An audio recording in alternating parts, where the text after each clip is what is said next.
Coming up, it's time to ask Mickey anything. You're listening to Double Tap, your daily accessible technology show. Now, here's your hosts, Stephen Scott and Shaun Priest. Hey guys, welcome along to another episode of Double Tap. Stephen Scott here with you, of course. Shaun still poorly. Poor Shaun. But he, have spoken to him. He is getting a little bit better, so he's hoping to be back. He certainly wants to be back on Monday, so let's see how that goes. But today I'm not alone. Today I am joined by the wonderful, the one, the only, the man, the myth, the legend, blah, blah, blah, blah, blah. It's Michael Babcock. How you doing, Michael? Think of anything else. Have we done a show just the two of us? I know Shaun and I did, but I don't remember if you and I have. I think we might have done at some point. Oh, I'd yeah. like to think Shaun we did. was sick again. Shaun was sick again. Yeah, it's always when right. Shaun... You always get the call when Shaun's sick, and it's the 2 a.m. call that you get. Yeah, I know. And it is unfortunate for me, at least, that you live, or at least, where is it you are? Because is that the West Coast of America? West Coast, West Coast of the United States. So it's currently, we're recording at 9 in the morning my time, which is 6 or 5 in the evening your time. Gotta love those time differences. I know. See, this doesn't work for me. I'd like you to move house, please, closer to me. Okay. Could you do that? You pay for me to move house, and my wife would love to do it in a year. Sorry, I think my I don't know, my audio went there or something. I couldn't hear anything you just said. But listen, we're going to get to questions today, loads of listener questions. And, you know, we want to open this up because I know a lot of people are getting in touch with questions, and we love when Mickey comes on and asks these or answers these questions with us. But I also want you guys to get involved as well. So if you have an answer, perhaps we won't have an answer because you've not heard any of these questions, right? No, I haven't, Stephen. I haven't given you anything at all here. This is just like cold, coming right at you. I love it. It just adds a sense of tension to the episode that I like. But look, if we don't have the answer, you know, you might. And please do, as you do, get in touch with us. We'll give you the contact details a little bit later. But before we get into the questions, got to ask you about ACB because you were there at the ACB convention recently. It's a busy time of year for you. It still is, I guess. Yeah, for sure. So those who don't know, because I know some of us don't like acronyms, ACB is the American Council of the Blind. It's an advocacy organization that some people know, other people's may not, that I started officially working for. So I'm on staff with ACB as of February of this year. And it's been an experience. So the good, bad, indifferent. Good experience. I've learned a lot. So my involvement with ACB was what directly impacted me and what I benefited from. When you become staff, as I'm sure you know, Stephen, when you become staff, you learn all about the organization and then need to know all about the organization. I'm like, oh, wow, there's a lot more going on here. Some listeners may be aware of it. There's the big thing that ACB is known about is twofold. ACB Media, well, threefold, I guess. ACB Media, there's the community. We can talk about that in a moment from ACB, so the ACB community. And then there's the ADP, or Audio Description Project, which is an amazing resource to go find information about audio described content that is available on streaming services, most streaming services. And you can get there by going to adp.acb.org. It's a really simple interface. So to answer your initial question, the convention for me was a whirlwind of a week and a day. I was doing the AV for the convention because we held, so what ACB has started doing since 2022, when we went back in person, is holding hybrid events for a couple of our sessions at our conference. So that means that whenever we have live sessions in person, we also typically have 1 to 2 hybrid sessions going on in Zoom. And if they're in Zoom, they're also being broadcasted, which means that members who can't make it to the the convention itself can participate in Zoom and be heard in person. And ideally, it feels like that person is there and the people are in the people, and the in-person people are in the people on Zoom's living room or wherever you're participating. So it should have that high quality. It should be very easy for you to join from your computer or your phone and participate. And that honestly went off almost without a hitch. There were a couple of gotchas, which happens when you're in a live environment, but that was fun. Sure. But the repercussion of that is I had zero time to explore anything else, including the exhibit hall. So there were 80 vendors at ACB this year, and there was a lot of stuff. Of course, Glide was there, and I heard I think Glide was there. Maybe I shouldn't say, of course. Actually, I don't know if they were there, but I did hear some positive news coming out of the convention hall that people who participated and went in and checked things out were pretty happy with it. Navylens was there, and they did some labeling around the convention hall. So I need to actually play with that. You've used Navylens, haven't you?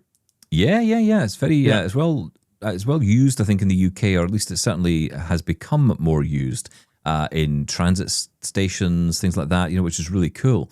It's funny, you talk about the experience of live. I had my first experience of an NFB convention back in, I can't remember what year it was, but I remember being there.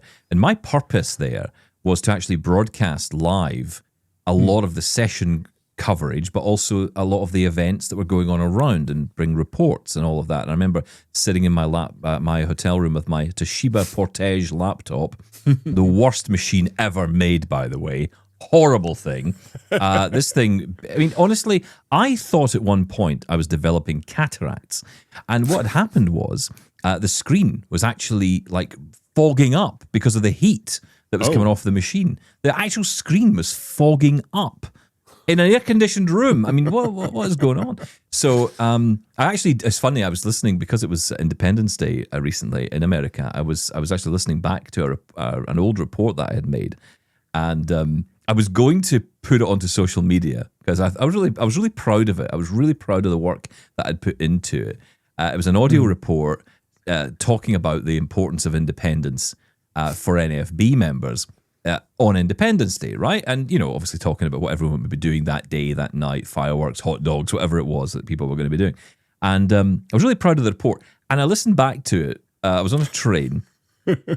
And the song that I used, because I didn't know much about, I'm into my American country music, right? So I thought I'll pick a song or a couple of songs that I can use to kind of bridge the story, because it's about a 10-minute report. And so I picked all these different songs, and the one I picked, which was like the main highlight of the whole thing, was Lee Greenwood, God Bless the USA. And I thought, if I publish that today, it's going to have a very different feel than it did then. Yeah. Because that song, as you know, has been pretty much taken over by one man. And everywhere he goes, that song plays. And it's a great song. It's a brilliant song, but it's been taken over. And some people might say that's become... So suddenly I'm ended up in this political mess. I thought, do you know what? I'm not publishing that. I'm just going to leave it. Just not going to bother.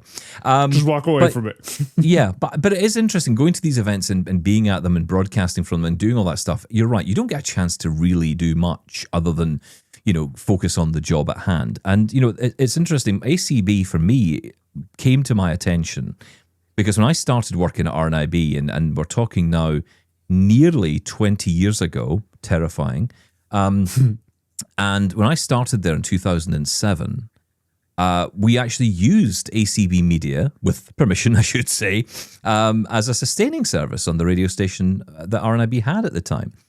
We actually used it as a sustaining service. We used the Radio Cafe back in the day. Oh, okay. And, yeah, that was how it was really nice because nice music and it was a nice fill for a lot of the time we weren't on air. So, it was really useful. And that was my first ever experience of it. And it kind of gave me this idea of this brilliant idea of, because you had great shows on there. I remember back in the day, and you still do, I think you've got Blind Handyman, the Main Menu Show, which was the first tech show I'd ever heard around technology and still exists today, still goes strong. From ACB. It's a growing media network, isn't it? Because you've now got, 10 channels? Yeah, so we have 10 channels now, primarily 4 of them are being used, right? Most of the time, 5 of them.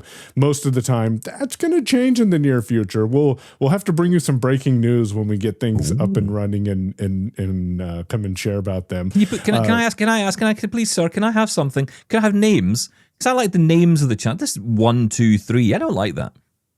Yeah, let's talk about that in the near future too. Okay, fine.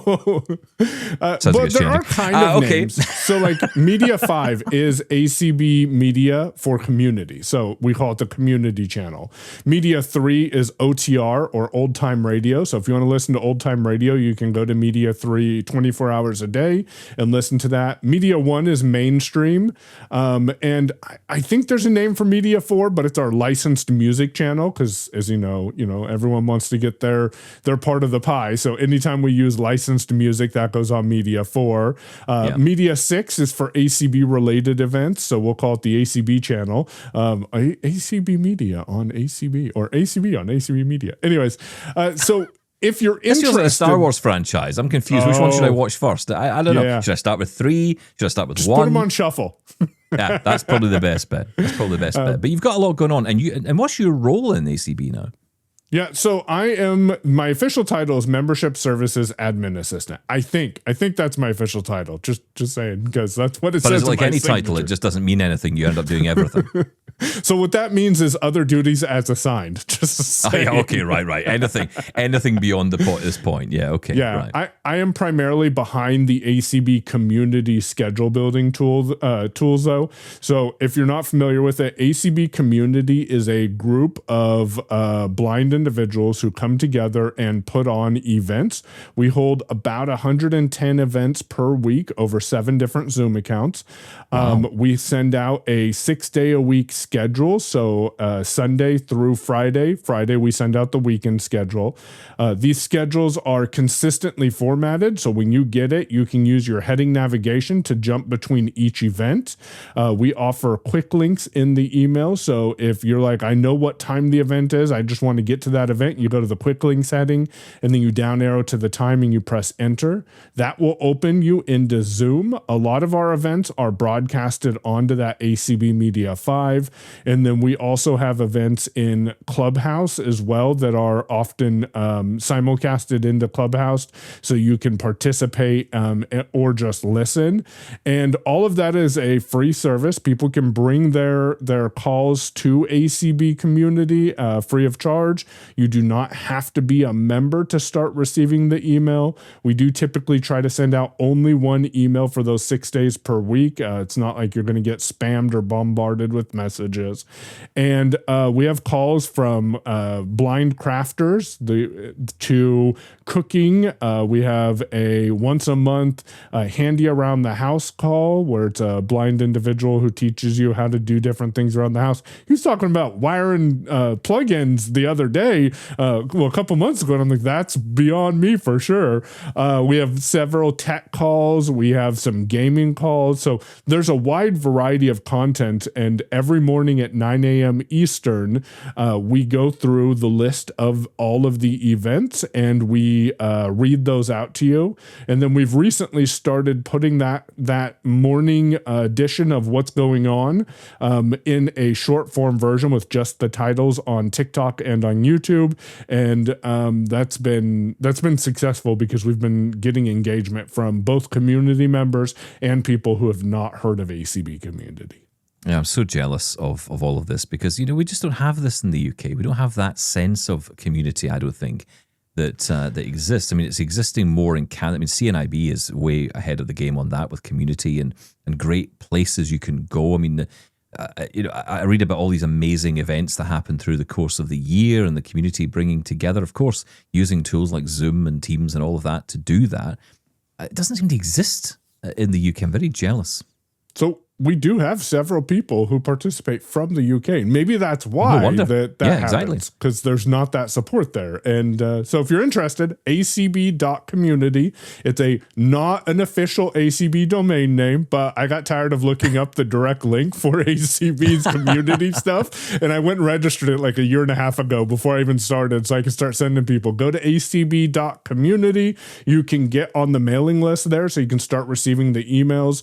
If you're interested in putting on your own event. We handle all the Zoom. You don't have to do anything. You just come and do the presentation you want to do. We have trained volunteer Zoom hosts who will manage all the hands and hosting in Zoom for you. We have trained volunteers who are doing broadcasting and who are doing Clubhouse. And I've heard you talk a couple of times about organizations that leverage volunteers and aren't paying them, and how that can be a little frustrating. And I started as a Zoom host volunteer back in 2021, I think it was, with ACB. And that's how I got started in the community, because it's been going on since COVID. We've held over 6,000 events. And what I ended up doing is taking those skills that I learned as a volunteer and started doing contract work for local municipalities who had no knowledge of how to be able to manage Zoom. And I would go in there and I would, let them know, hey, you guys have a couple of hands here on Zoom. Do you want to take those hands? And take that knowledge that I gained while volunteering and went and turned it into some contract work. So I think sometimes as volunteers, if you're not getting paid, we should think about how can we leverage these skills we're building to get paid from other organizations. It's such an important point you bring up, because you're absolutely right. I mean, I started off in my first radio job back in the day, and it was a lot longer than 20 years ago, giving my time for free. I gave a lot of my time for free. I worked for next to nothing when I finally got my first job. I mean, you could even call it a pay, because it wasn't even that much money. But I did it for the love of it. I did it because I was learning all the time. So you're absolutely right. I think it's, as long as you're knowingly doing that, that's fine. The issue I had in that particular example, which kind of opened up this whole conversation, was a listener, Nicole, who got in touch with us to say she had moved here to the UK from Australia. And the job she was doing as an assistive technology trainer, and she was getting paid well for, had become a voluntary role in the organization she was talking to. And you think, that's not right. That's the issue I've got. When it's essentially a job, something you would be paid for, you could be paid well for, but instead that's become some kind of voluntary role. I'm not for that. That feels different to me. What you're talking about is you gaining skills. What that role is giving away all the knowledge for free. Not sure that's right. So I think there's a difference. But you're absolutely right. There's a huge value in volunteering. And please never think that I'm down on volunteers. Absolutely not. Listen, I could not have done the radio show I did for 9.5 years on RNIB radio without the wonderful, amazing volunteers who turned up every morning, no matter what the weather. They would turn up every day to read the newspapers on the radio station. And it was their show, it wasn't mine. I just sat there and facilitated and pushed buttons. That's all I was doing, really, linking it together. They were doing all the work. They were reading the papers. They were coming in freezing cold, having to put up with my obsession with cold air conditioning and, sit there and listen to me talk absolute garbage at them in between the news breaks. That was a commitment that I respected. And those folks did it because they loved it. I remember once they were being told, listen, we're going to take some time off over Christmas, go be with your family. And they didn't want to go. They're like, what do you mean? I don't want to not do this. I love doing this. The value was there. And that's the important bit. And if you're getting something out of it like that, it's brilliant. If you're getting skills out of it, or enjoyment out of it, or fun out of it, or community out of it, brilliant. If it feels like it's taking something from you, that's not right. Yes. And we talk about all the negativity in the world, but you know what? There's a lot of people who like to give, and it's reassuring to me in current times that we live in that there are still people out there who will go above and beyond to give. We've got a couple of. Well, all of our volunteers are amazing. We've got a couple of volunteers that's like, take some time off, go do something else for a little bit, because you're giving a lot more than you should be. And we appreciate it, but still, you got to take care of yourself too. Well, that's the thing. In your role, you're supporting those volunteers. You're helping them as well, empowering them. And that's a very different thing, I think. And it's a brilliant thing. So no, I'm all for that. Okay, shall we get to some of these questions? Because there's a lot of questions. That's probably what people tuned in for. I know, but this is a good conversation as well. It's all good. Double Tap's like, we get there eventually. That's what it's like. It's like a broken down old train. We'll get there. Not saying what state we'll get there in, but we'll get there. Okay, well, it's time to, and the jingle roars up, Ask Mickey Anything. almost quite literally. What are we going to get? Because you've got no idea. I don't know. I love this. I'm so excited. If one of these questions is, what's Mickey's PIN number? I'm going to laugh. Okay, let's start with Lewis in Toronto, who's got our first question. Hi there. My name is Lewis. I'm calling from Toronto.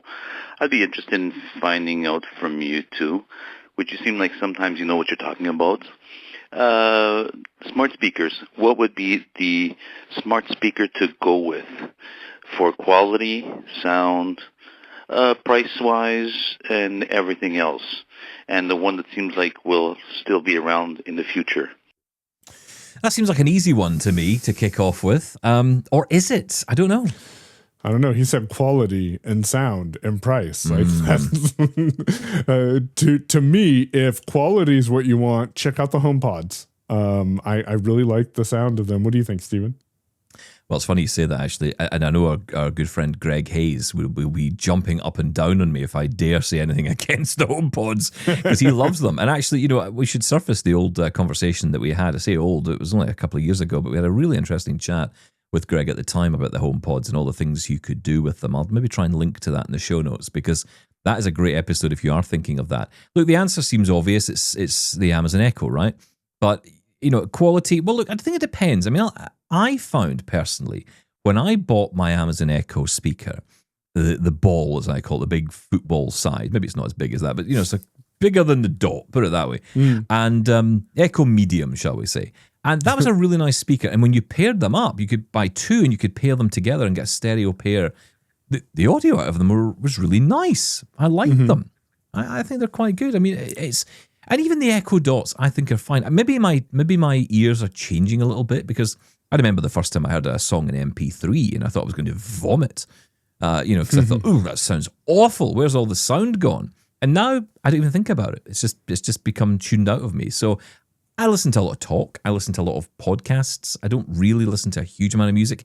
If I'm listening to music and I want to hear good quality sound, I'm either going to go down the Sonos route, although I don't know these days, or HomePods, which I know are accessible to me. The question, of course, is how good Siri is.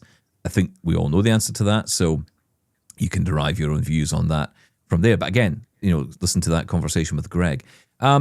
There is a story, though, that's doing the rounds that Amazon are going to be coming up with what's called a signature line of Echo devices. And that intrigues me a little bit. So we're talking a higher end, better quality speaker. I guess they have to, right, Mikey? Because at the end of the day, they have to sell more units, and they have to have a reason for people to upgrade all these aging Amazon Echoes we have. Yeah, I have, my Echoes are Echo Dot 3rd generations, and they're on the 5th generation, I think, now. I got to use an Echo Show for a little bit, and I've never been interested in the Show because I thought of it as a touchscreen tablet with a speaker, but honestly, the sound's pretty good. So, and I've heard people using the Echo Studios not being as impressed with them as one might initially anticipate. And I've also heard other people say they really love the Echo Studios. So I would be interested to see what Amazon ends up doing with a signature line of products. Isn't there supposed to be an Alexa event soon? Well, there's always a rumor of one, but as you well know, it just pops out of nowhere. Suddenly you just get a note saying, oh, it's happening, and you don't invite it. It happened yesterday. Now you need to cover it. I know, and it's the world's what. It's like, guys, hello, we're all trying to do our thing here, and it's like, we're nice to know it's coming. So no news of it yet, but you're right. It is likely to happen. I'm going to predict August, because it tends to show up. These things, the whole tech next level or next generation of tech that's coming out tends to start rolling out in August. So I predict we'll see something in that month. And I'd like to see some new hardware, because it's been a while. A lot of talk about Lady A+, but nothing else. What if OpenAI releases a speaker? Well, that's interesting. Yeah. I want it. Like, give it to me, please. Kind of, sort of, maybe. Of course. Because now I'm thinking, as I'm saying that, how much are you listening? And what data are you gathering? And how is that going to be used against me in my chats later on? At which point do we start to really worry about this? Is it too late to worry? Oh, it's too late. It's way too late. Yeah, I think it might be. It might be too late. It's funny, actually, the other day, I was having a private phone call with my bank, and I thought I'd turn off my Amazon Echo. Well, yeah, I'm on a phone for a start, right? So that's... First disaster. And secondly, what I was thinking about afterwards made me laugh was, it had the Amazon Echo. I turned it off thinking I was being smart. But then I forgot I had a TV that's got a microphone built into it, connected to the wall. So it's like everywhere you turn, there's a microphone pointed at your face. It's wild. And more microphones in those devices that are in your drawers you've forgotten about that might still be powered on. Like, yeah, everything has a mic, it seems like. Absolutely. Well, look, I don't know if that answers your question, Lewis, but, there's a lot of choice. It might be worth hanging on. It might be worth hanging on a month or two and seeing what's out there. Or pick one up in the Prime Day sales if you're, the quality is, something. Again, I don't think they're that bad, actually, to be perfectly honest. For music, even, I think the Amazon Echo speakers are pretty good. I know Google we haven't even mentioned, but it's hard to mention it because even though I go into stores and they're still there, they haven't been updated in so long. And, I'm really surprised because Google Gemini is doing really well, and you think Google Gemini on the Nest would be a brilliant thing.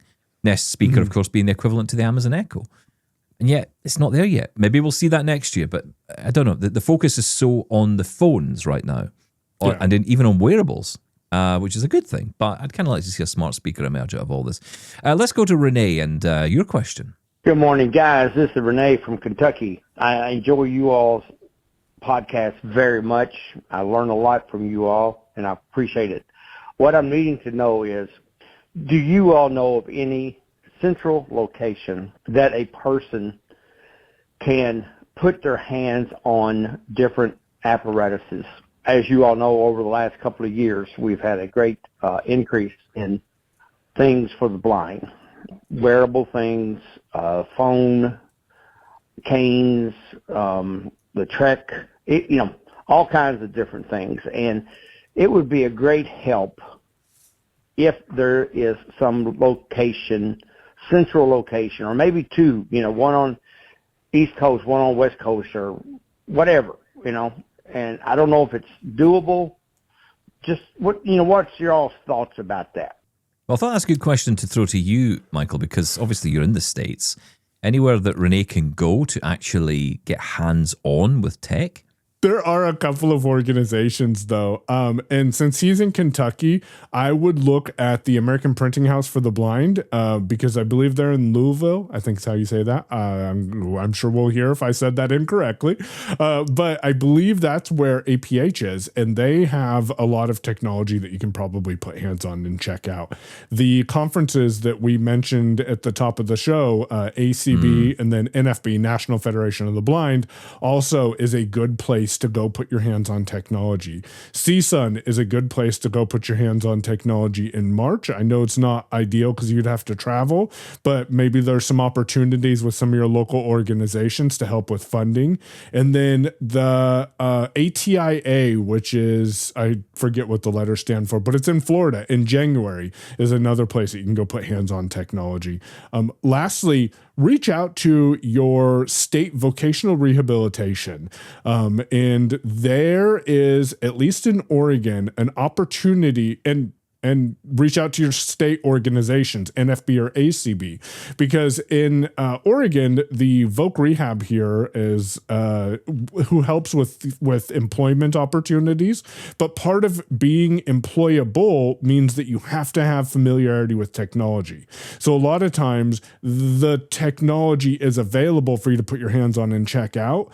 So I would just reach out to the state agency that serves Kentucky and ask them, is there a way I can come check out some of the newer equipment? Because in several instances, I can't guarantee nowadays, but in several instances, the states have money put aside to purchase technology to demonstrate for clients when they're trying to figure out what it is the best fit for them. Everyone's always facing this challenge of, where do I get hands-on? How do I try this stuff? And it's not always the answer for people to buy it and send it back. I mean, people have been talking to me a lot about the Monarch from Humanware and APH. And, if you've got $18,000 to drop on a product to send it back, great. Yeah. If you can do that in a credit line, good for you. Can I borrow that? Oh. Yeah, and that's the thing. I don't imagine they're going to be sending those out for borrow. In fact, I even heard from someone on a forum saying that, they had contacted their local Humanware supplier in their area, somewhere else in the world, I think outside the US, and they couldn't even get one themselves to play with, to try. So, this is the challenge, and even when it comes to Meta Ray-Bans, not everyone has the $400 or $500 you might need to go out and buy these things in order to try them, to decide if it's right for you. And you've really got to put a lot of work into that. So yeah, you really do need the ability. And it's not just actually getting hands-on, is it? It's getting someone with the experience to talk you through how it works. Because like you could go into a store and see Meta Ray-Ban, okay, that's great, but they won't know how that might work for a blind person. In fact, I bet any money they'll say, well, why do blind people want to buy sunglasses? Right.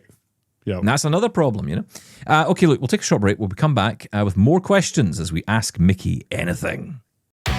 This is Double Tap. We'll be right back. Double Tap thanks TurtleBack Cases for supporting the show and for creating gear with purpose, passion, and lived experience. It all started when founder Brian Eremita designed a case for the original Braille note, inspired by his son's vision loss. That personal connection turned into a mission. Today, TurtleBack still crafts high-quality leather cases for note-takers and accessible tech, offering custom fits for the Mantis Q40, Focus 40, Victor Reader Stream 3, Braille eMotion, Blind Shell Classic 3, and many more. Everything is made in the USA, backed by a 90-day satisfaction guarantee and shipped worldwide via FedEx with tracking. Use promo code DT12 for 12% off your order at turtlebacklv.com. Get in touch with Double Tap. Email feedback@doubletaponair.com. Leave us a voicemail at 1-877-803-4567. And now you can send an audio or video message to us on WhatsApp. That number is 1-613-481-0144. Well, let's get back into the questions, and Doyle is up next. Hello, gentlemen. I am a new listener from Wisconsin in the USA. I love your show and especially the witty banter amongst the loads of information. I, along with all blind people, I'd guess, would like a way to navigate the web without the ads, both written and visual. Do you gentlemen know of any apps that can be downloaded to avoid these nagging ads? Looking forward to your response. Best regards, Doyle. That's a good question. Can you get rid of the ads? Yeah, good luck with that one. Getting rid of the ads is not going to be fully featured, and unfortunately, the ads will keep coming back. So, a couple of tips for you. Number one, an ad blocker that I've used forever is, and I had it and now it has left me. So I'll try to come back to it in a moment and see if I can come up with it. But do some searching for ad blockers and what other blind individuals are using, because that might help you with finding this, because I'm going to frantically search the ad blocker that I'm thinking of and see if I can find it. But the other thing, and I'm curious, Stephen, if you've used it, is reader mode. And if you switch your browser to reader mode on a page, a lot of times that'll strip out the ads itself. Yeah, and you can even have it read to you in a nice voice if you're on Microsoft. I think this is something that's coming to the later editions of Mac, or the fall edition, or if you like, the iOS, or what is it, macOS 26. When it comes out, you're going to have the accessibility reader. Not entirely sure how that's going to implement with Safari yet, but that would be quite interesting if that does that, because it will give you not just the ability to strip out the garbage from the website and just give you the text. It'll also read it. You can read it to yourself in a nice voice as well. But Microsoft Edge has already got Read Aloud built in on the PC, and that will do a lot of that work. Now, it's not perfect. Not every website is great. I mean, for example, in Safari, a lot of the time I go into reader mode, the content just isn't there. There's just nothing. Maybe a paragraph, or maybe the opening paragraph, and that's it. So that's quite annoying. I've had less of those issues on the PC, though, I must admit. But I mean, there are ways to do it. There are ways to get around it. But I feel we've had this question answered already by some of our listeners, so maybe they can come back to us and tell us the answers to this. And remember, sometimes the ads are what sponsor what makes that content free for you as well. So I think considering that as well. Now, there's different ways you can implement advertisements, and they can be frustrating from an accessibility perspective, especially when you're on a news page and it says, this ad will end in 5 seconds. This ad will end in 4 seconds. I'm like, really? I don't need that information every second. So I get the frustration, and hopefully that points you in somewhat of a direction. Now, this one will, I think, definitely be one you can answer, Michael, because it's kind of directed at you. Hello. I've been a user of Windows and iOS for several years, but have only recently dipped my toes into the Mac universe. I have heard several discussions about and demonstrations of LaunchBar from Unmute, technically working, and Double Tap, but I haven't found anything about how and where to purchase it. Am I missing something? Please assist. Thank you. I appreciate the effort that it is to put into producing all this material, so keep up the good work. Kind regards, Jeanette, in the UK. Over to you. Well, I'm going to look up the company name real quick just to make sure that I tell you the correct spelling of it. It is produced by a company called Objective Development, and you can get it from Jaws freezing on me because I hit the wrong buttons.com. Actually, if you don't go there, go to Objective Ed, I think, to get the website. Hold on. Okay. So you can get it at www.objectivedev.com, I believe. It might be just as fast to just search for Objective Development and LaunchBar, and you'll find it right there. Yeah. You still using that? Oh, yeah. Yeah. I tried using Raycast, I think is the name of an alternative one, and it just didn't feel normal to me. And then I also downloaded Alfred and tried playing with that, and it just didn't feel as smooth as LaunchBar did. So LaunchBar is back on my Mac. A lot of the stuff, I mean, not all of it, but there's a lot of cool things coming out in macOS 26. I tried that. Spotlight. And have you tried it? Yeah, Spotlight is like, it can do it, but the thing that I like about LaunchBar is how smooth you can navigate your file system with LaunchBar. So Spotlight, it often will repeat the word Spotlight edit when you're arrowing down, or it'll play a sound when you're arrowing around. Granted, this is beta, so be preface with that information. Yeah. And to me, LaunchBar is just a smoother experience. Now, I do wish LaunchBar had more integration with tools, and I would be willing to pay for an upgrade if I needed to for access to that, like AI, because everything has AI now. Maybe it's actually refreshing that LaunchBar does not have AI in its description, but like, I don't know the last time it was actually updated, but it still works consistently. Okay, the next one, and Jeanette, good luck with that. Let us know how you get on if you try it and you like it. And like you say, there are many, many reviews out there of it, and in particular from Michael here. So, yeah, do check those out. Let's move on to one that I think is one for me, I think, although I'd be interested in your take on this. Hey guys, I finally checked out the show after seeing it plastered all over Top Tech Tidbits. I love the host chemistry and content. What hardware or software is Stephen using to play the various sound files? I was looking at an Elgato Stream Deck, but on further research, I'm finding their products are not accessible. Are there other hardware options that will allow people to launch sound files? Or, as is true of the Elgato products, launch specific macro-like actions? Thank you for any referrals and keep up the great work. Joe in Virginia. Oh, Joe, I wish I could tell you the Elgato was a great choice. The Stream Deck is a wonderful little thing, 15 keys. You can customize them entirely in the most inaccessible software ever made. Yeah, it's not great, unfortunately. I bought mine when I had more vision, and I was able to, use the mouse and magnification to be able to do things, but I can't really do that anymore. So it's me and Ira, or me and a friend, usually Mark, who has to get on and fix it. And that's a bit of a nuisance for him mainly, but it's certainly for me because it feels like such a waste. No, the software I use on the show every day is a piece of software called Farrago. I think it's spelled Farrago. Farrago. I always think of that show Fargo when I use this software. There was a movie called Fargo as well, if I remember rightly, but I only ever watched the series. But yeah, it's a really good piece of software. It's made by a company you will have heard the name, Rogue Amoeba, the company who also brought you Audio Hijack and Loopback and SoundSource and many other great products over the years. They have a real commitment to accessibility. And while it's not perfect by any means, it's I would say about 90% of the way there. A couple of things I'm not overly sure how to get to work. Like, for example, I'd love it to tell me remaining time on a file. If I'm playing in a long email, sometimes I think if I get time to finish this email before the show time runs out, and I don't know because I can't tell. But if you just simply want to play files whilst you're doing a podcast or you're creating some audio, if you're on a live event, you can absolutely use Farrago for that. That's exactly how I'm playing in your emails right now. They're all loaded up. in a list. And the great thing is you can assign, you can actually assign MIDI commands, which is kind of interesting. If you have a MIDI controller, you could set certain sound effects to work with a particular MIDI key, which means you can press the button and it will fire off that particular sound effect. I haven't done that.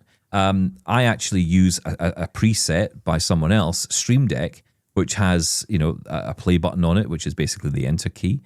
You can use a keyboard fully with this. You don't even need a Stream Deck, because ultimately every button or every pad, every piece of audio file or whatever you've put in there is assigned a letter on your keyboard. And you can find that out. So you can be the QWERTY, you can move things around easily. And when you move them, it tells you what the keyboard button is that you need to press in order to activate it. So really, really simple software, very, very powerful, and well worth checking out. So that's what I use. You playing with any of this kind of stuff online, or buttons customized?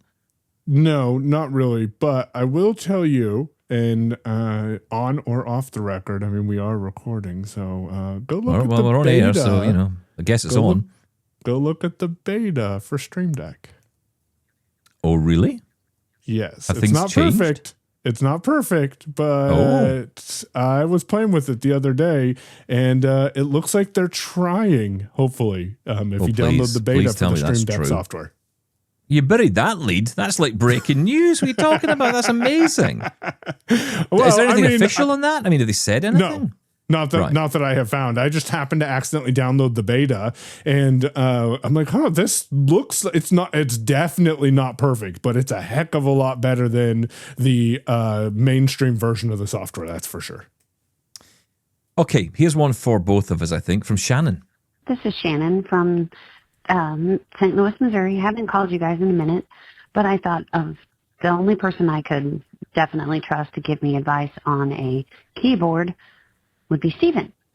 So I thought I would ask, what is the best, or in your opinion, the best foldable, portable, essentially laptop style with the number pad and arrow keys, if that exists, that I could use with my laptop?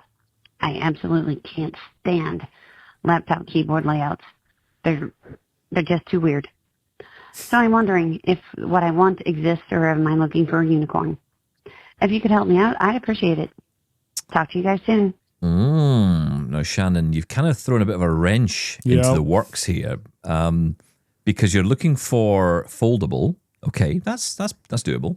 But with a number pad as well. There's only one keyboard I know of that fits all that. And it wasn't the best keyboard I ever used. I didn't love it. And it was from a company called Matias, Matias. They had a folding keyboard, which did have a number pad and full-size keys. Basically a full-size keyboard. It was quite a chunky thing, because the keys reminded me very much of... Do you ever remember back in the day when you got like a Dell computer and you got a free keyboard with it? It was kind of like that, but someone had just haft it down the middle with an axe and then folded it over like a pizza. If you fold pizzas. Taco. Would taco be better? Probably. So, that's an option. I'll be honest, the keyboard I'm using at the moment that I am really enjoying using on the move is my Logitech Keys to Go 2. That number 2 is very important, because the Logitech Keys to Go 1 was utterly garbage. There, I said it. But the Keys to Go 2 is lovely. It's a really nice keyboard. It's got a built-in cover on it, so you can put it in your bag and not worry about the keys falling off. Like what happened to Shaun last week when he came back from, or a couple of weeks ago when he came back from Slight Village. Pulled out his bag and all the keys fell off. Ruined a perfectly good MX Keys keyboard, by the way. Shocking, I know. But yeah, that's kind of the one I can suggest to you. Folding keyboards, look, I've gone through a few of them. I don't know if you've ever tried any of these keyboards, Michael. For me, they were always fine for a couple of weeks, and then the hinge would start to get a bit dodgy. Keys wouldn't start working properly. So never really found one that's good long term. And the Matias one is the only one I can think of that fits the bill, and I wouldn't recommend it personally. One good thing it did have, though, instead of having a USB-C or micro USB for charge, it ran off 3 AAA batteries. So that was something, but I wouldn't personally recommend it. And ask yourself, do you really need a numpad attached to the keyboard? because they do make portable, just independent numpads. I've never gotten one of these, but with Numpad Commander specifically on the Mac, you could pretty much fully control your computer from your numpad, and that would be something you could do, especially if you're a dictation user, because you can assign a keystroke to enable dictation. So then you could use your 4 and 6 keys to navigate backwards and forwards with voiceover, the number 5 to command O or stuff like that. Like, there's ways to customize it. And if you use dictation, you don't need that full size keyboard to make things happen. That's a really good point. Companies like, Microsoft do one. They've got a little external numpad. You can buy. It's like $30 or $40 just Canadian, but $20 US.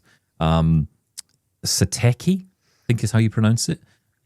That's actually quite a good little manufacturer of, especially Apple type, accessories. You get lots of different things, but ultimately you can use it on anything, especially an external number pad. You can use it anywhere. You can buy cheap ones online. Just be careful, because again, sometimes the cheaper options, they're just not that great. They're not long lasting. The Sateki or those kind of brands are quite good. I did actually buy one from Keychron. There was a Keychron external number pad. Never received it. Complete scam, I'm sure of it. Lost my money, never seen it again. Shocking, but true. It's interesting though, because you're right. I don't know if you need that. And I will say this. I'm really enjoying my PC at the moment. Right, really enjoying it. This is why I get so ranty about the whole WhatsApp thing recently, because I'm just like, oh, come on, I'm just getting used to everything again, and I like it, and you're going to break it all. But I have found that the best laptop I ever had, and I know you like these laptops too, and you've tried a couple of them. I found Lenovo laptops to be my favorite when it came to the keyboards on the laptops, because I'm with you on this. I don't really love the keyboards on laptops. I actually, a lot of people love the keyboard on the MacBook. I don't really like it that much. I'd prefer an external. That's why I take my MX keys with me, or I certainly take my Logitech keys to go with me whenever I go somewhere. So for me, it's a choice of, if I'm going to buy a PC, and I'm with you, I like to have the full-size keyboard experience, I would go for something like a Lenovo that's maybe a 15 or 16-inch laptop, and you've got that full-size keyboard actually built in there. And it's a decent size. Some of the other laptops I've seen recently, like Samsung, for example, I think even Dell to some extent nowadays, they're all going for that MacBook look, that MacBook style of keyboard. So it's much more thin key, short key travel, really nice to press, but not very tactile. Yeah. And I think you lose something. Whereas Lenovo have always had those really nice keyboards. They've carried that through for years. Actually, one thing that I looked up, I think it's possible to buy, was an actual external Lenovo keyboard. You could actually buy, and they did sell them, but it just seemed a bit like, this was on eBay, and clearly it was just a thing from years ago that had not really, been renewed for a very long time. You tried out the Lenovo computers. Well, I remember this. You tried out the Lenovo laptop with the accessible keyboard, the more tactile keyboard. Yep. I tried out their, I'm not even going to quote, thanks to Lenovo for sending that to me. Unfortunately, they wanted it back, but I really like that keyboard. I have a Lenovo computer here, and it's got for my work, and it's got a very tactile keyboard. It does have the special symbols on it. So there's a smaller line on the left of the F2 key, which tells me that that's the volume down, and a larger line on the right of the F3 key, which tells me that that's volume up. It does have a dedicated insert key directly to the left of delete, and that has a line across the bottom. There's a line on the enter key, a line on the arrow down key, and then I think that is all of the lines that are here. Of course, there's lines on F and J as well, and the number 5 on the numpad, because this one it's a full-size keyboard. It is a 16-inch Lenovo, I almost said MacBook, 16-inch Lenovo that does have a number pad, and the travel on the keys is nice. My wife hates when I type on it because I'm a heavy typer, and so even if I'm using a quiet keyboard, everyone knows that Michael's typing. It's funny, I was on a Discord call the other day, and someone was like, Michael must be typing up his schedule for work. Yep, you can tell. Yeah, echo cancellation not really working on that then, clearly. No. I'm sorry, we seem to have sold you a new laptop rather than a keyboard, Shannon. Sorry about that. Wasn't really the intention, I admit, but, that's just, I suppose, it's good to know these things. Okay, let's move to another message. This from someone somewhere. This is vague. Hi, Double Tappers. I'm a relatively new listener. Found the show earlier this year after far too long staring into the void of blindness and tech podcasts in my life. But then I finally came across your show and was immediately hooked. I appreciate the honesty and vulnerability, the snark and banter, and especially the community of listeners you've grown. This is my first time emailing because I am shy. Can anyone tell me, or point me in the direction of information, about the accessibility of certain audio interfaces? Focusrite Scarlett and the Behringer UMC line seem popular, but exactly how are they accessible? Do they have tactile buttons? Do you install an app that will read stuff out? Is there something that is more accessible than those lines? Thanks again for your quality content, honest takes, great community, and incredible banter. All the faff, all the time. Is that correct? I'm American. Yes. Lol. Keep tapping and pet Bob Plant for me. Someone somewhere in the Pacific Northwest. Oh, Bob the Plant. Whatever happened to him? Yeah, how is Bob the Plant? Anyways. Non-existent at the moment. I am someone somewhere in the Pacific Northwest as well. Just throw that out there to someone somewhere. So you emailed this question in yourself. That's very clever. Maybe I did. Who knows? You'll never know. We'll never know. So the Vocaster from Focusrite is a good solution. I just recommended this to someone the other day. Their software is accessible on both Mac and Windows. Focusrite Scarlett line of products, if they're running, I believe it's version 4 of the software. You'll want to check to make sure that they have the latest version of it. That software is also accessible because it's based on the Vocaster interface software that has come out. And then the one that I played with for a little bit, and I no longer have it mainly because I have commitment issues when it comes to equipment, and so I wanted something different, is the Audient EVO. I've had the 8 and the 16. Both of those are great devices, except for the fact that they use text-to-speech. So if you adjust the gain on one of your inputs, guess what? You know that you adjusted it because it tells you the new gain level. But guess what? You know that you adjusted it because it always tells you the gain level. So you can set where that feedback comes from based on your settings within the operating system, so it doesn't go over the loudspeaker or whatever. But that's a solution for you as well, is the Audient line of products. I wish, we were talking about this before we recorded, I wish that Rode would give more consideration to accessibility, because they've got a cool little tool that, well, kind of a mid-sized tool that I really want to play with, and I might pull the trigger and just pick one up just because I think it could solve some problems, and it could also give me more things to play with. And AI might make software more accessible to configure things when it's not accessible. I don't think we have enough time to have that conversation, but something to keep in consideration as well. Yeah, but the great thing is we have plenty of time to discuss all this in the future. So yeah, come back and talk about that, because I kind of know where you're going with that one. But we will save that for another day. Let's get one more in from Kimberley before we go. Hello, Stephen and Shaun. Thank you for all the information and entertainment. Coffee and double tap is how I start every weekday. Nice. I have a question I'm hoping you can help me with. In addition to being blind, I don't have the use of my left hand. I can use a keyboard by enabling sticky keys, but it is slow going. I am a podcaster, and I find the most productive setup is to use my Vocaster and microphone hooked up to my iPad Pro. I can record my podcast episodes that way, but I have someone else to help with the editing. Either because I am incapable of leaving well enough alone, or perhaps I am a glutton for punishment, but I would like to learn to do the editing myself. First question, can you give me some advice about an app or a way to edit audio using the iPad? In case the answer to that is no, I have a second question. I have a PC laptop, but I seriously hate Windows. Sorry, Shaun. Before I lost the use of my left hand, I was a Mac user. I've been kicking around the idea of getting a Mac Mini, but my hesitation comes from all the voiceover commands using so many keys. Control, Option, Shift, Command, whatever, is a lot of work if you're just using one hand. It's like a twister for your fingers. If there isn't a good solution for the iPad, Would your advice be to just suck it up and learn Reaper or similar on the PC, or give the Mac a try in spite of the extensive keystrokes? Or is there perhaps another solution I haven't thought of? Thank you so much for all you do, and thanks to the Double Tappers for their thoughtful questions and insightful comments. Kimberley from Kentucky. Well, Kimberley, give the Mac a try.